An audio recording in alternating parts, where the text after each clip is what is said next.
હાર્દિકને થપ્પડ મારનાર તરુણ ગજ્જરે police ફરિયાદ નોંધાવી। Wadhwan police સ્ટેશને 30 થી 35 લોકોના ટોળા સામે ફરિયાદ કરી। તરુણ ગજ્જર સુરેન્દ્રનગરની મેડિકલ કોલેજમાં સારવાર હેઠળ છે। તરુણ ગજ્જરે હોસ્પિટલમાંથી જ પોલીસ ફરિયાદ નોંધાવી છે। તરુણ ગજ્જર સુરેન્દ્રનગરની મેડિકલ કોલેજમાં હાલ સારવાર હેઠળ છે અને ત્યાંથી જ તેણે પોલીસ ફરિયાદ પણ નોંધાવી છે। જે થપ્પડ કાંડ થયો અને તેને લઈને તરુણ ગજ્જર ने पण मार मारवामां आव्यो हतो अने जाहेर जनतानो ते पण भोग बन्या हता।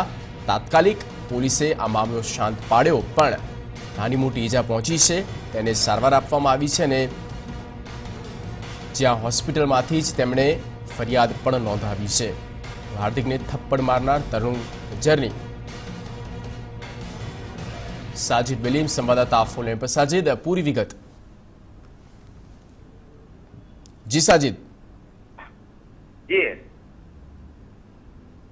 हेलो साजिद, तरुण गज्जरे एक पोलीस फरियाद नोंधावी छे, शुं अंदर कहेवामां आव्युं छे, पूरी विगत।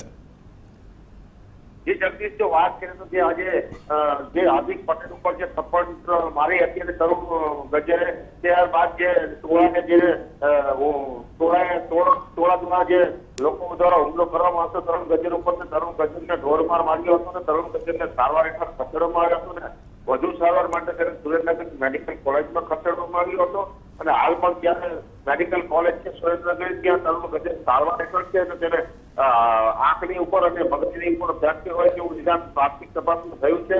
અને આજે તરુણ ગજ્જર છે તેણે જે આ ટોળો હુમલો કર્યો તેને માર મારી હતો તે 30 થી 35 લોકોના ટોળા સામે હાલ વઢવાણ પોલીસ સ્ટેશનમાં ફરિયાદ નોંધાવી છે અને વઢવાણ પોલીસ आज 30 થી 35 નું ટોળું છે તેની સાથે કાર્યવાહી કરશે। जी साजिद, आभार तमाम माहिती ने पूरी अपडेट आपवा बदल। तो हार्दिक ने थप्पड़ मारनार तरुण गज्जरे पोलीस फरियाद नोंधावी छे कारण के तेनी पर पण हुमलो थयो हतो अने तेने पण मार मारवामां आव्यो छे अने तेना आधारे आ फरियाद नोंधाववामां आवी छे।